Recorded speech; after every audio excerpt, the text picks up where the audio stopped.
एक देश जो कभी गुलाम था, लेकिन आज दुनिया के साथ कदम से कदम मिला रहा है। जिस भारत में चिट्ठी का इंतजार होता था, आज एक क्लिक में दुनिया से बात होती है।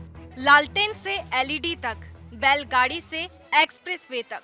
आइए देखें आजादी से अब तक कितना बदला हिंदुस्तान।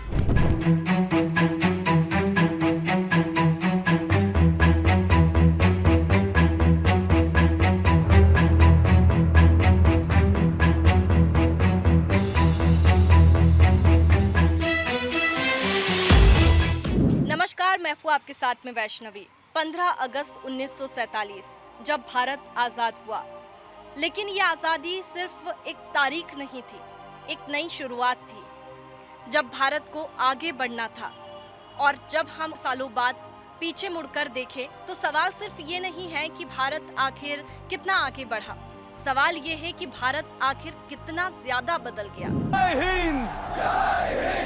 15 अगस्त 1947 आधी रात का वो ऐतिहासिक पल जब सदियों की गुलामी की जंजीरें टूट रही थी और एक नए भारत का जन्म हो रहा था। देश भर में आजादी का उत्साह था। लोगों की आंखों में सपने थे, हाथों में तिरंगा था और दिलों में अपने भविष्य को लेकर अनगिनत उम्मीदें थी। लेकिन इस खुशी के पीछे एक ऐसा दर्द भी छिपा था जिसने लाखों परिवारों को हमेशा के लिए बदल दिया। देश का बंटवारा हुआ, करोड़ों लोग बेघर हुए, हजारों परिवार बिछड़ गए और सांप्रदायिक हिंसा ने आजादी की इस खुशी को गहरे जख्म भी दिए। एक तरफ लाल किले पर तिरंगा फहराया जा रहा था, तो दूसरी तरफ सीमाओं पर लोग अपने घर, अपनी जमीन और अपने अपनों को छोड़कर नई जिंदगी शुरू करने की कोशिश कर रहे थे। यही वो भारत था जिसने आजादी तो हासिल कर ली थी, लेकिन फिर उसे अपने अस्तित्व को मजबूत बनाने की सबसे बड़ी परीक्षा से गुजरना था। सर, हमने आजादी की कहानियां सुनी हैं, सिर्फ कहानी ही सुनी है, अपने उस दौर को देखा भी है, उस दौर के संघर्ष को भी देखा है। उस समय कैसा था भारत? देखिए, स्वाभाविक रूप से उस समय के भारत में और आज के भारत में बहुत परिवर्तन आया है। मैंने हालांकि वो 15 अगस्त 1947 का दिन तो नहीं देखा, लेकिन 15 अगस्त 1947 के लिए जिस पीढ़ी ने संघर्ष किया था स्वतंत्रता के लिए, उस पीढ़ी को बहुत करीब से देखा है। मेरे परिवार के लोग भी रहे हैं, तो उस संघर्ष को देखा। तो कुल मिलाकर के जब आँख खोली थी, तब भारत का स्वरूप बहुत अलग था। चूँकि विदेशी जो सत्ता थी, वो केवल वो काम तक सीमित थी जहाँ से उसको पैसा मिले और आमदनी आए।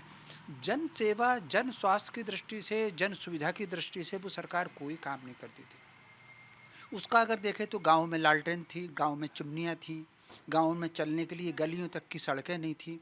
बरसात के दिनों में, इन दिनों तो कीचड़ से भर जाया करते थे। बसें 10-10 किलोमीटर दूर से बसें पकड़ना होती थी। रेलवे स्टेशन बहुत सीमित थे, रेलें बहुत सीमित थीं। अब अगर इसको परिवर्तन देखें तो हर गांव में अगर पक्की सड़क नहीं है तो फर्शी तो बनी गई है, पत्थर की तो बनी गई। हर गांव में अप्रोच रोड भी बनने लगा है, हर गांव में अब बस जाने लगी है। मेरे अपने गांव में, मैं चूँकि गांव से ही रहता हूँ, मेरे अपने गांव में साइकिलें 2-4 थीं, अब कारें होंगी 50। तो कहीं ना कहीं बहुत परिवर्तन आया है। औद्योगिक दिशा में भी परिवर्तन आया है, साक्षरता में भी परिवर्तन आया है, स्वास्थ्य सुविधाओं में भी परिवर्तन आया है, मैं समझता हूँ। और कहीं ना कहीं जीवन स्तर बढ़ा है, लोगों की आर्थिक आय भी बढ़ी है। उस समय अगर आप देखेंगे तो लगभग 98% लोग गरीबी की रेखा के आसपास थे। अब वो ठीक है कि सरकारी आंकड़ों में वो 70 करोड़ को गल्ला देते हैं, लेकिन अगर आप गांव में नज़र डालेंगे, अब झुग्गी में भी आपको कार और मोटरसाइकिल मिलेगी। अब वो स्थिति नहीं बची है संघर्ष के लिए। हम अन्न उत्पादन में भी, अब एक ज़माने में अमेरिका से हमने PL 480 गेहूँ मंगाया था, अब अन्न उत्पादन में भी हम सरप्लस हैं। अब हर चीज़ में हम सरप्लस हैं और बहुत करवट ली है भारत ने। और न केवल राष्ट्रीय स्तर पर, अंतर्राष्ट्रीय स्तर पर भी हमारी अब साख बनी हुई है। एक ज़माना था कि भारत के लोग अगर अमेरिका जाते थे तो उनकी सारे कपड़े उतार करके तलाशी होती थी। हमारे गृह मंत्री, रक्षा मंत्री तक की ऐसी हुई है, ये सारा रिकॉर्ड है। लेकिन अब अगर VIP गेट से जाते हैं, वाइट हाउस में हमारे प्रधानमंत्री के लिए भोजन, सम्मान में भोजन रखा जाता है। तो अंतर्राष्ट्रीय स्तर पर भी हमारी साख बढ़ी है, राष्ट्रीय स्तर पर भी संपन्नता भी बढ़ी है, शिक्षा का प्रतिशत भी बढ़ा है। आजादी मिल चुकी थी, लेकिन असली सफर अब शुरू हुआ था। सामने एक ऐसा भारत था जिसे मजबूत और आत्मनिर्भर बनना था, शून्य से शुरुआत करनी थी। अब सवाल ये था कि गुलामी की जंजीरों को तोड़कर भारत आजाद तो हो गया, लेकिन अब वो कैसे अपनी नई पहचान और भविष्य बनाएगा। आजादी के समय भारत के सामने सबसे बड़ी चुनौती थी एक ऐसे देश का निर्माण जिसकी अर्थव्यवस्था बहुत कमजोर थी, उद्योग गिने चुने थे, खेती पूरी तरह मानसून पर निर्भर थी, बिजली और सिंचाई की सुविधाएं बहुत ही सीमित थी, सड़कों का जाल नहीं था, गांव तक स्वास्थ्य सेवाएं नहीं पहुंचती थी और शिक्षा भी कुछ ही लोगों तक सीमित थी। उस दौर में करोड़ों भारतीयों के लिए 2 वक्त की रोटी जुटाना ही सबसे बड़ी चुनौती थी। भारत की अधिकांश आबादी गांव में रहती थी और कृषि ही उनकी आजीविका का मुख्य साधन थी। लेकिन खेती भी आधुनिक नहीं थी, उन्नत बीज नहीं थे, मशीनें नहीं थी और सिंचाई के पर्याप्त साधन भी नहीं थे। यही वजह थी कि अगर बारिश अच्छी हो जाती तो फसल बच जाती और अगर बारिश कम हो जाती तो अकाल और भूख का खतरा मंडराने लगता था। लेकिन भारत की सबसे बड़ी ताकत उसकी मिट्टी नहीं बल्कि उसके लोगों का हौसला था। देश ने हार मानने के बजाय खुद को खड़ा करने का फैसला किया। देखिए, सबसे बड़ी चुनौती तो युवा पीढ़ी को शिक्षित और साक्षर बनाना था और उसके लिए कहीं ना कहीं स्कूलों के प्रबंध कॉलेजों के प्रबंध, मेडिकल कॉलेजेस के प्रबंध, ये हमको करना था।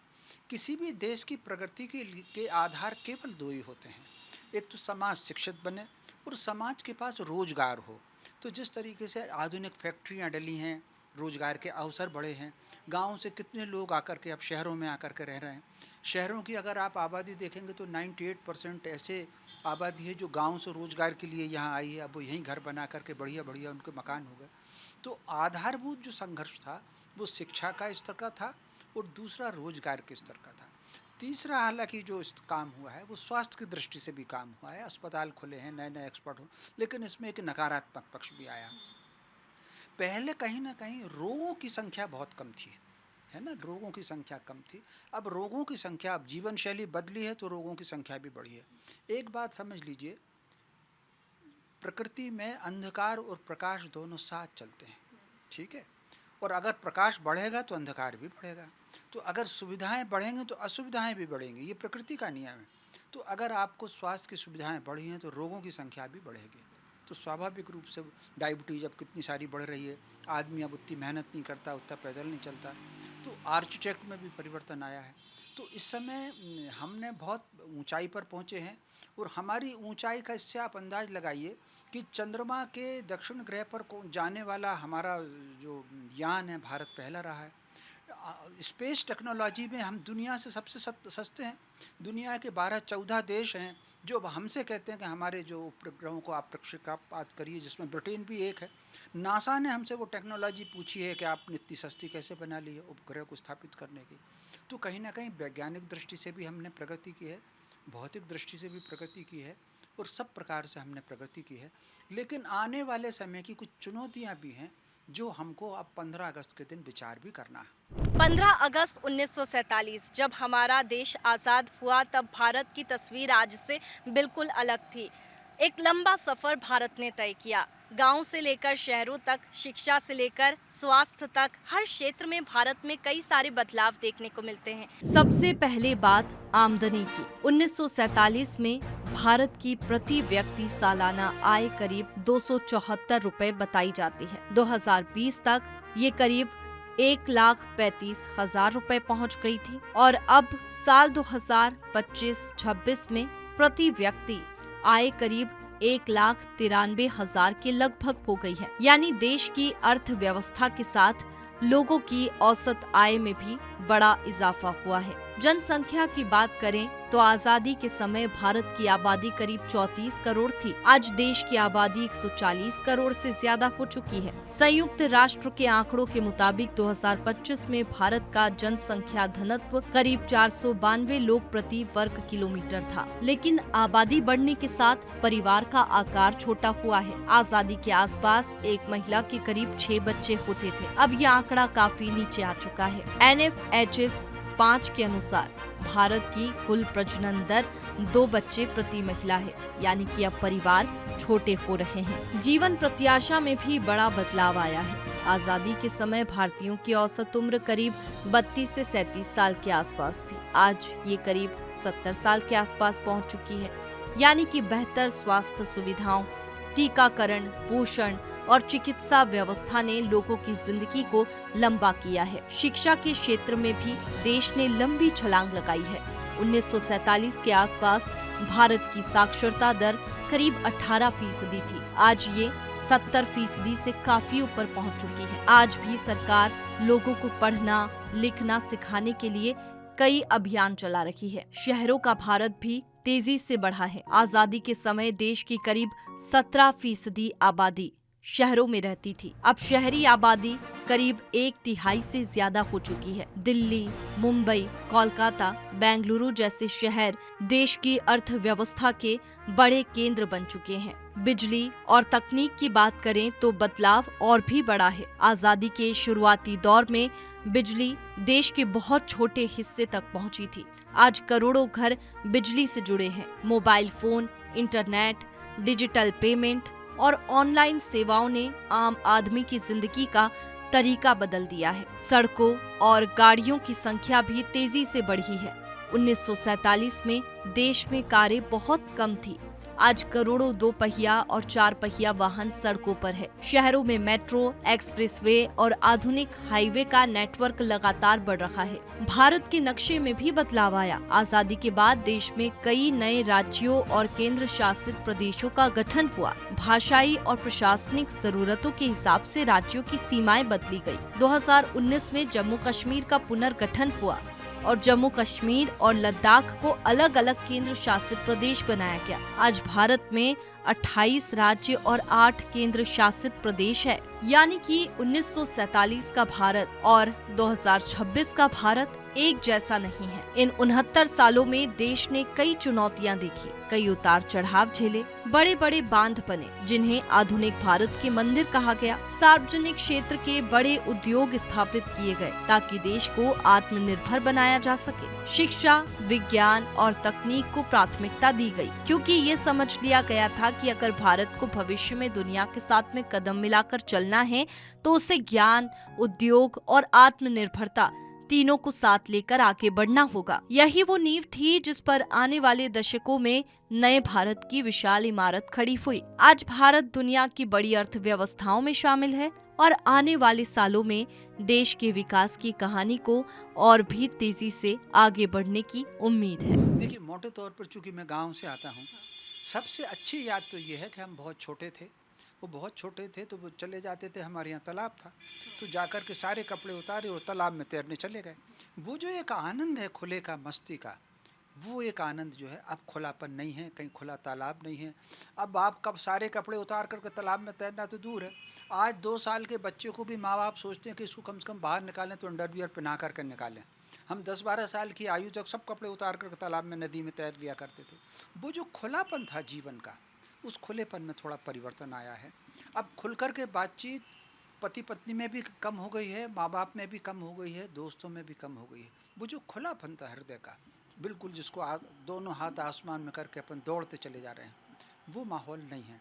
ताज़ी हवा जो खेत में मिलती थी, ताज़ी हवा जो खलिहान में मिलती थी, गाय के पास बैठने से जो आनंद आता था, वो जो कहीं ना कहीं, घर थोड़ा सा खुला था, बीच में बड़ा आंगन था, बच्चे आंगन में खूब खेल लेते थे। अब आंगन का तो नाम ख़त्म कर दीजिए, अब तो ज़िंदगी फ्लैट में आ गई है।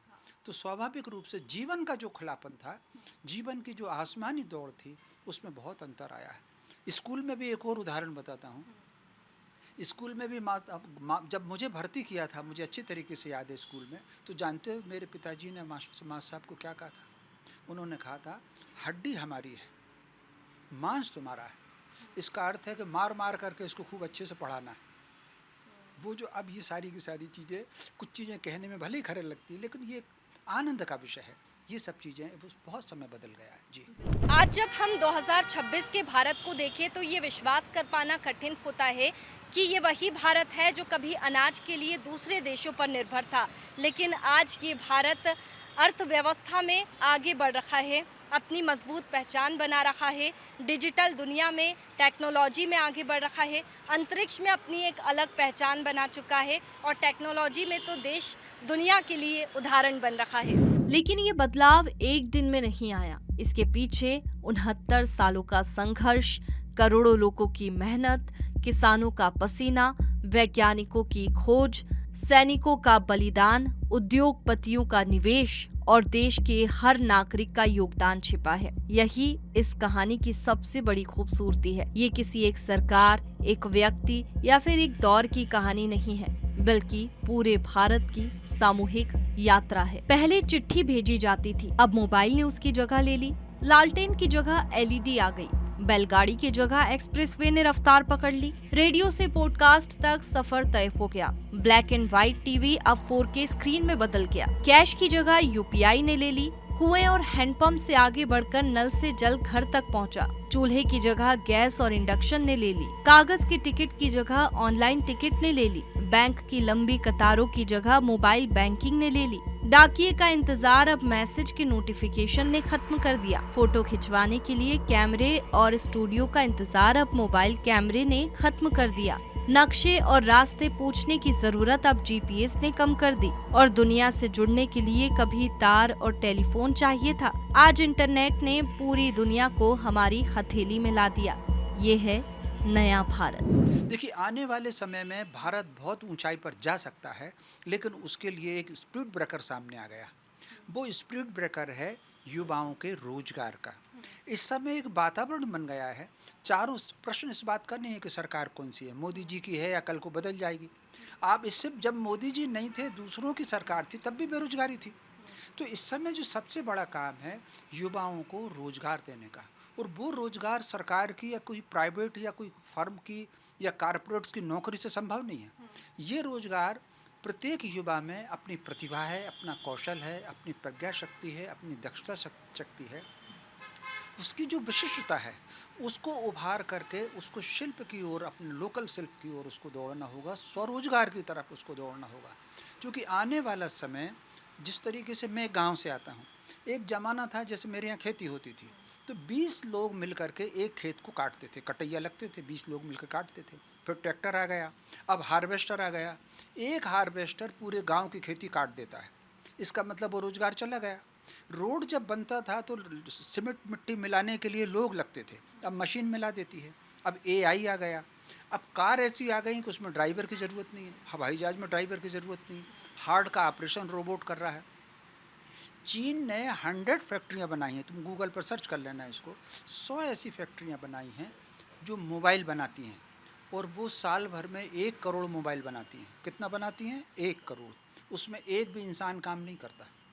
क्योंकि उनको सस्ता इसलिए पड़ता है कि उनको लाइट की भी ज़रूरत नहीं, क्योंकि इंसान नहीं है तो लाइट की ज़रूरत नहीं, पानी की ज़रूरत नहीं, किसी चीज़ की ज़रूरत नहीं। 24 घंटे मशीनें काम कर रही हैं। ये स्थिति अगर यहाँ आ गई तो मान कर के चलो AI के लिए फिर इंसान के पास क्या काम बचेगा। ऐसी स्थिति में जो भविष्य की इबारत दीवार पर उभर रही है, उसको पहचान करके युवाओं को बिना किसी भड़काने के, बिना किसी आंदोलन के सड़क से बाहर निकल करके अपने कौशल का विकास करना। तो ये है आज़ादी से अब तक का हिंदुस्तान। हमारे सामने चुनौतियों का पहाड़ था, लेकिन आज यही भारत नई ऊंचाइयों को छू रहा है। आज़ादी हमें भले ही विरासत में मिली, लेकिन नए भारत को बनाना हर पीढ़ी की जिम्मेदारी है। फिलहाल कैमरामैन मोहित के साथ वैष्णवी मावर, भोपाल।